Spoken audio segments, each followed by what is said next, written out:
was sitting on the bed and I'm thinking to myself, no, this is not happening. He just did not tell me that my 2-year-old has cancer. You know, that just doesn't happen. Kids just don't get cancer. This is not happening to us. So the first initial thing I thought was, I can't lose my baby.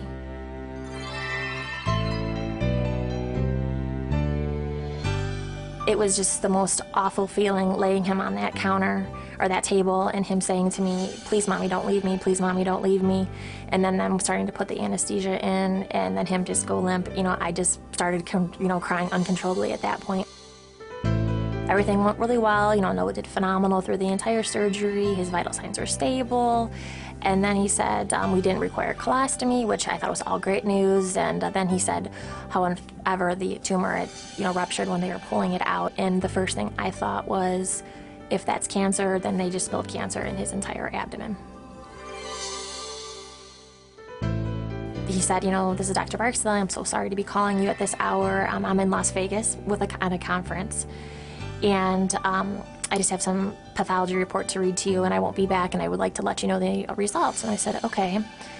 So he said, Noah has germ cell cancer. And then I thought, okay, we're going to be starting chemotherapy, and I wasn't really sure as far as how soon or how much, but I knew that we had a pretty rough battle ahead of us.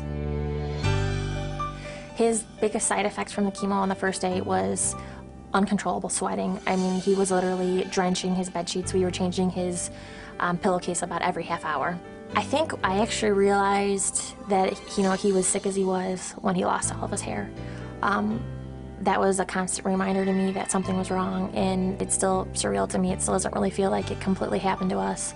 But I think when he lost his hair, that was the most devastating. We had 2 weeks in between chemo, and they told us the danger zone, I believe, was 7 to 10 days after chemo as far as him getting sick.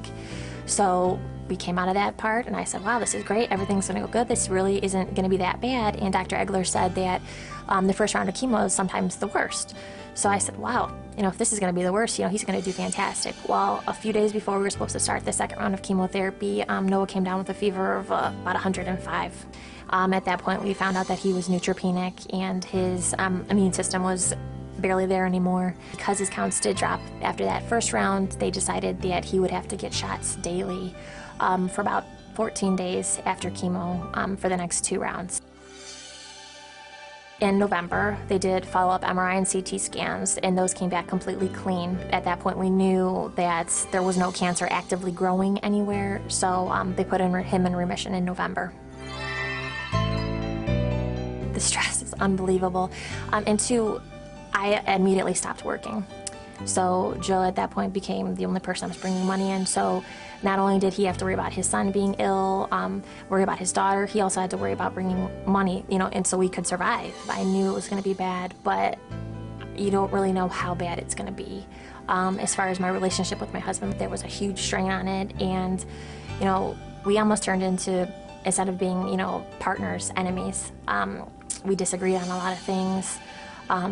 I wish somebody would have told me that, that's okay, initially, but you need to come together, and you need to, be the team, and you need to be there for Noah together. I wish I would have known that in the beginning, that partner's the best thing.